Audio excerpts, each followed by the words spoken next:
Tentang adabut tadris ini beberapa dijelaskan di dalam kitab ini. Awalan, yang pertama, ayyatakhawwalahum bid-darsi hatta la yumillahum. Hendaklah memberikan perhatian kepada pelajaran. Tahawwala itu. Takhawwala. Mura'ah, ya, mura'ian, auqat, memperhatikan waktu, nasyad, yang semangatnya. Ya. Jadi dilihat, kalau memang sudah ngantuk semua mau tidur ya ndak usah lah, atau suruh tidur dulu ya baru belajar lagi. Cuma ini mempraktekkan di sekolahan agak berat ya, karena ya sudah begitu, mau ndak mau. Ya, paling tinggal diperhatikan materinya supaya ndak ngantuk saja. Hendaklah memperhatikan pelajaran hingga tidak membuat mereka itu menjadi bosan belajar. Tentu ini bukan berarti kemudian pelajarannya yang dikalahkan, tapi yang mesti siswa atau santrinya itu loh, yang dibikin supaya senang mereka. Karena kayak Imam An-Nawawi itu belasan pelajaran tiap hari beliau kaji, tidak apa-apa. Nah itu sikap seperti itu perlu dimunculkan. Tapi bagi guru berpikirnya begini, gimana supaya tidak bosan juga.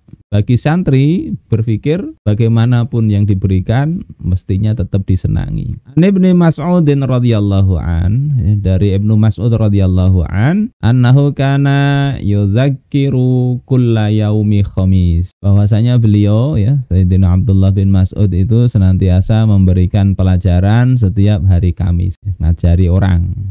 Faqala lahu rajul, maka berkata kepada beliau seorang lelaki, ya Aba Abdurrahman, ini kunyahnya, wahai bapaknya Abdurrahman, inna nuhibbu haditsaka wa nashtahi. Sesungguhnya kami senang dengan pembicaraan engkau ngajar nih kami senang ya. Jadi ya menginginkan itu. Wala wadidna annaka haddastana kulla yaumin, dan kami berharap engkau itu ngajari kami setiap hari. Nah, ini bagus kan ya, tiap hari. Faqala, maka Sayyidina Abdullah bin Mas'ud berkata, ma yamna'uni an uhadditsakum, tidak ada yang menghalangiku untuk mengajari kalian setiap hari, illa karahiyatu an umillakum, kecuali ya ketidaksenanganku kepada kalian kalau bosan. Wah ini yang belajar kok bosan. Nah ini seperti ini memang. Walaupun ngaji ya bisa jadi bosan itu, bisa jadi. Sehingga jangan kemudian ini kok kayak orang tidak beriman aja. Orang beriman itu kan ngaji, ibadah, belajarnya kayak di air, nggak bosan. Nggak begitu. Ada kalanya bosan itu. Apa bahasa sekarang itu? Boring. Jadi tidak ada yang menghalangiku. Kalau waktu aku bisa ngajari tiap hari, tapi nggak ada yang menghalangi kecuali aku tidak senang kalau kalian itu bosan. Inna Rasulullah sallallahu alaihi wasallam kana yatakhawwaluna bil mau'izah. Sesungguhnya Rasulullah sallallahu alaihi wasallam beliau itu memperhatikan pelajaran. Maknanya di bawah ini ya, yakni memperhatikan waktu-waktu kami semangatnya itu loh. Wala yaf'alu dzalika daiman, tidak melakukan terus-menerus ya. Karena walaupun makanan itu seneng, kalau tiap hari menunya itu ya bosan. Ini untuk pelajaran kadang begitu juga. Ya mungkin yang tidak bosan segelintir orang lah. Fil ayyami fil ayyam ya, bil mau'izah fil ayyam, yakni memperhatikan pelajaran pada hari-hari tertentu ya. Karahiyatasamati alaina, karena beliau khawatir adanya kebosanan atas kami. Ini hadis riwayat Imam Bukhari dan Muslim. Jadi ini sifat manusiawi ya, pelajar itu bisa bosan sehingga cari selingan apakah. Makanya selingannya bisa pelajaran ya. Pelajarannya diganti pelajaran yang lain. Kemudian yang kedua ya, tsaniyan ayyatakhayyarul waqta awil makanal munasib litadris fil masjid. Hendaklah memilih waktu atau tempat yang cocok untuk pembelajaran di masjid. Ya, kalau tempatnya di masjid, cari waktu dan tempat ya, kalau masjidnya luas di bagian mana. Bihaitsu la yu'dzil musallin, sekira tidak mengganggu orang-orang yang sholat. Orang sedang sholat, kita ngisi pengajian di situ. Sementara masjid itu biasa dipakai untuk orang sholat ya, lalu lalang ya, musafir sholat dan sebagainya. Maka cari waktu yang cocok Fa in kana al-masjidu wasi'an ikhtara makanan ba'idan 'anil musallin. Jika masjidnya itu luas, maka hendaklah dipilih tempat yang jauh dari orang-orang sholat. Cari di pojokan manakah? Wa in kana dayyiqan ikhtara waqtan tukrahu fihi shalah. Kalau masjidnya sempit, maka hendaklah dipilih waktu yang dilarang, dimakruhkan sholat di situ. Ya, ka ayyudarrisa ba'dal fajri awil asr. Seperti misalnya melakukan kajiannya itu setelah fajar atau setelah asar. An Abi Sa'id qol, diriwayatkan dari Abu Sa'id, beliau berkata, i'takafa Rasulullah sallallahu alaihi wasallam fil masjid. Rasulullah beriktikaf di masjid. Fasami'ahum yajharuna bil qiraah. Maka Rasul mendengar sahabat yang lain ini mereka mengeraskan bacaan. Wa fakashafas sitr. Maka beliau kemudian membuka sitr. I'tikaf itu kadang bawa tempat untuk nutup itu ya. Nutup model tirai. Waqala, kemudian beliau bersabda, ala inna kullakum munajin rabbahu. Ingatlah, sesungguhnya setiap kalian itu sedang bermunajat kepada Tuhan mereka, Tuhannya. Fala yu'dhiyanna ba'dukum ba'dha. Maka janganlah kalian itu saling mengganggu. Ya, padahal ini baca Al-Quran ya. Dalam hadis lain fis sholah ya, dalam sholat keraskan bacaannya. Wala yarfa' ba'dukum ala ba'din fil qiraah. Janganlah sebagian kalian itu meninggikan bacaan ya, saling meninggikan bacaannya, meninggikan, mengeraskan ya. Qala fis sholah, atau di dalam riwayat yang lain di dalam sholat. Terganggu itu bacaan sebelah itu.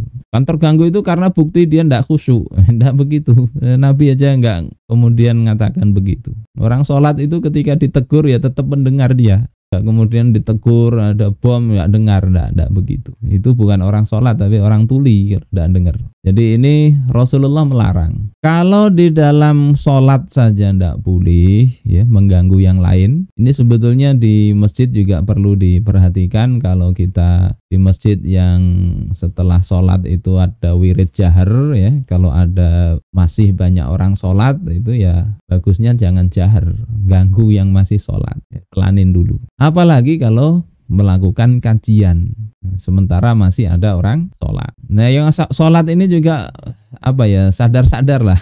Kadang ini mau kajian ba'da maghrib ya, jamaah di situ baca wirid panjang betul. Kemudian orang mau mulai itu dia masih sholat sunnahnya panjang betul juga ya. Padahal sudah ada jadwal dari takmir, itu ada jadwal kajian ba'da maghrib di masjid ya. Maka kalau seperti itu ya mudah-mudahan dimaafkan ya. Mestinya saling tahu diri. Saudaraku yang dimuliakan Allah Subhanahu wa taala, salisan yang ketiga, batul amali daiman. Senantiasa menyebarkan harapan ya. Pengajian itu gitu. Bikin orang itu punya harapan. Wa adamut taqniti wattai'is, dan meninggalkan atau meniadakan melakukan sesuatu yang membuat jamaah putus asa. La mir rahmatillahi subhanah ya, tidak putus asa dari rahmat Allah, wala min nasrihi wa farajih, tidak juga putus asa dari pertolongan dan jalan keluar atau kelapangan dari Allah Ta'ala. Jadi pengajian itu begitu, jangan bikin orang putus asa, jelas masuk neraka ini semua ini, itu tanda ada benernya, salah terus. Nggak boleh begitu. Munculkan itu harapan masyarakat umat itu. An Abi Musa al-Asy'ari radhiyallahu an. Dari Abu Musa al-Asy'ari radhiyallahu an qal, beliau berkata, ba'atsani Rasulullah sallallahu alaihi wasallam wa Mu'adz bin Jabalin. Harusnya ini wa Mu'adz bin ya. Rasulullah sallallahu alaihi wasallam mengutusku dan Mu'adz bin Jabal. Yang diutus berarti Sayyidina Abu Musa dan Mu'adz bin Jabal ilal Yaman, ke Yaman. Faqala, kemudian beliau bersabda, ud'un nasa wa basyira wa la tunaffira. Serulah manusia, berilah kabar gembira oleh kalian berdua ya, beri kabar gembira, harapan yang bagus. Wala tunaffira, jangan kalian berdua bikin masyarakat itu lari. Wa yassira wala tu'assira, permudahlah oleh kalian berdua, jangan dipersulit. Ini jangan difahami kalau gitu yang haram biarin aja. Tidak begitu. Kemudahan itu ada pada syariat. Inna hadzal din yusrun, kata Rasulullah di dalam Sahih Bukhari, sesungguhnya agama ini mudah. Kalau mau mudah, jalankan ketentuan Allah. Mestinya begitu. Jangan pakai hadis ini dibalik. Akhirnya ini masyarakatnya kok sukanya yang nggak beres ini. Wah, kita dakwah harus memudahkan, dibiarin. Ya ndak begitu. Dimudahkan itu dituntun supaya menuju ke jalan yang mudah, yakni ya, aturan-aturan Allah ini memudahkan kehidupan. Wa tatawwa'a wa la takhtalifa.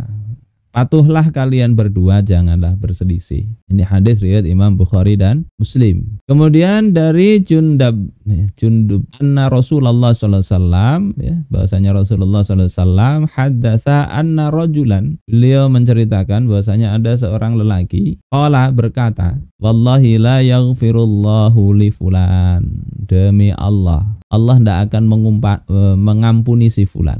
Di dalam hadis yang lain ini ada kisahnya lebih panjang, yakni ya, orang ini baik, menasihati temannya maksiat, dinasihati, tidak mau berhenti, nasihati lagi, maksiat terus. Akhirnya dia katakan, demi Allah tidak akan mengampuni engkau. Ya, divonis begitu. Ya, kalau sekarang di hati itu mungkin ada tokoh-tokoh kita yang sudah tidak seneng hati itu ya.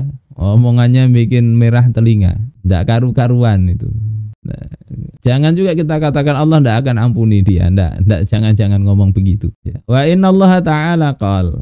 Ini kalau menyatakan langsung ya kepada si A si B. Tapi kalau kemarin kita katakan Allah tidak akan mengampuni orang-orang yang begini sifatnya yang disebut, tidak apa-apa. Dan sesungguhnya Allah Ta'ala berfirman, man dzalladzi yata'alla alayya alla aghfira li fulan.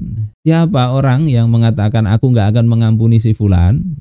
Mana itu orangnya? Nanti di akhirat ditanya gitu. Fa inni qad ghafartu li fulan. Sesungguhnya aku telah mengampuni si fulan. Wa ahbattu amalak. Dan aku telah membuat amal engkau sia-sia, tidak ada nilainya. Ya, na'udzubillah. Ini hadis riwayat Imam Muslim. Jadi hati-hati.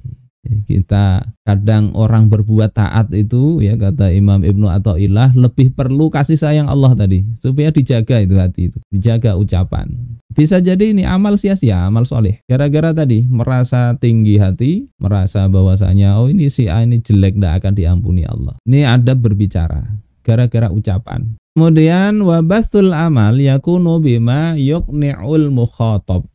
Bagaimana cara menumbuhkan atau menyebarkan harapan? Itu adalah dengan membuat orang yang diajak bicara itu qanaah, ya, puas, ya. Wa yuhditsul asar fi nafsih, kemudian muncul pengaruh di dalam dirinya, ya. Jadi dia memang terpengaruh. Wala yuhaqqiqu hadhil ghayah illa alkitab was sunnah. Dan tidak akan merealisir tujuan ini kecuali Alkitab dan As-Sunnah, yakni sampaikan ya ayat-ayat maupun hadis-hadis. Wa idza amkana rabtun nasyi biwaqi'in muayyan kana ab'ada atharon. Jika memungkinkan untuk mengikaitkan, mengaitkan nas dengan realitas tertentu, maka itu tentu pengaruhnya akan lebih jauh lagi. Jadi ada ayat, ada nas, bahasa lainnya inzalul afkar alal waqa'i, ya, pemikirannya, nasnya dikaitkan dengan realitas. Wa arsakha fin nafsi, dan akan lebih menancap, mendalam pengaruhnya di dalam jiwa. Ka'ayyu khatabal muslimuna biqaulihi ta'ala. Seperti misalnya dia menyeru kaum muslimin dengan firman Allah Ta'ala, kuntum khaira ummah, kalian adalah umat terbaik. Itu memunculkan harapan. Kalian umat terbaik. Kemudian wa qaulihi wa kana haqqan 'alaina nasrul mu'minin, dan adalah kewajiban kami itu menolong orang-orang yang beriman. Kalau kalian beriman, Allah mewajibkan dirinya untuk menolong kalian. Juga firman Allah misalnya, inna lanansuru rusulana walladzina amanu fil hayatid dunya. Sesungguhnya kami betul-betul akan menolong utusan kami, para utusan kami, dan orang-orang yang beriman. Kapan? Fil hayatid dunya, di kehidupan dunia. Jadi yakin itu Allah akan tolong.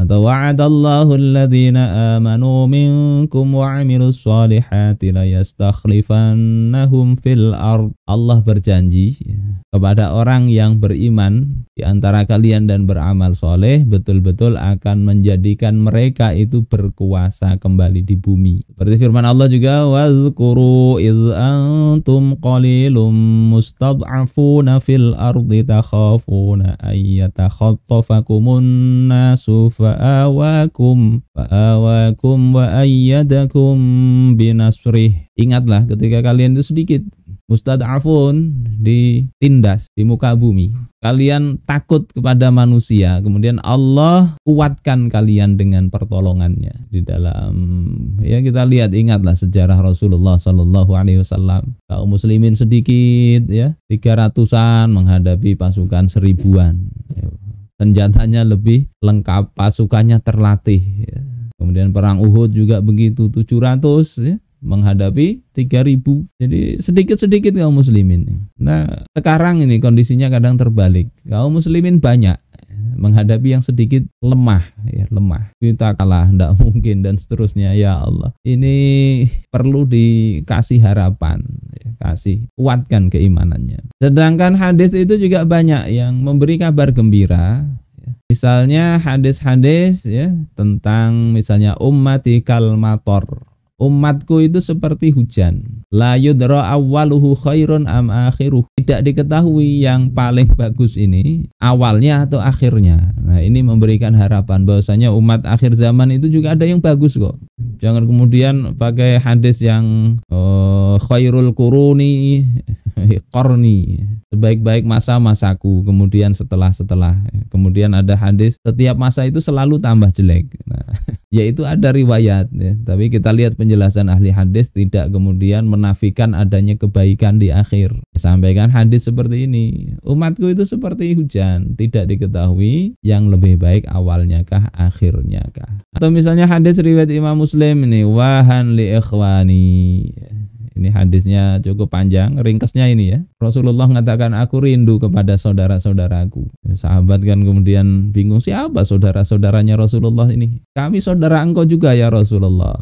Tapi kemudian Rasulullah katakan, kalian sahabatku. Saudara-saudaraku itu adalah mereka yang belum pernah melihatku. Nah, ini kan beri kabar gembira kepada umat yang bukan sahabat, belum pernah melihat Rasul, tapi beriman. Mereka mencintai Rasul, melebihi kecintaan kepada anak dan orang tua mereka. Mereka itulah saudara-saudaraku dan mereka bersama denganku. Apa ndak rindu kita seperti itu ya? Beruntunglah mereka yang melihatku dan beriman kepadaku, dan beruntung juga mereka yang beriman kepadaku sedangkan mereka tidak pernah melihatku. Ini kan berita gembira, kita masih bisa ada harapan. Kita mencintai Rasul, bahkan disebut sebagai ikhwani oleh Rasulullah, saudaraku. Juga misalnya sabda Rasulullah, tuba lil ghuraba, beruntunglah orang-orang yang asing itu. Yang panjanglah penjelasannya.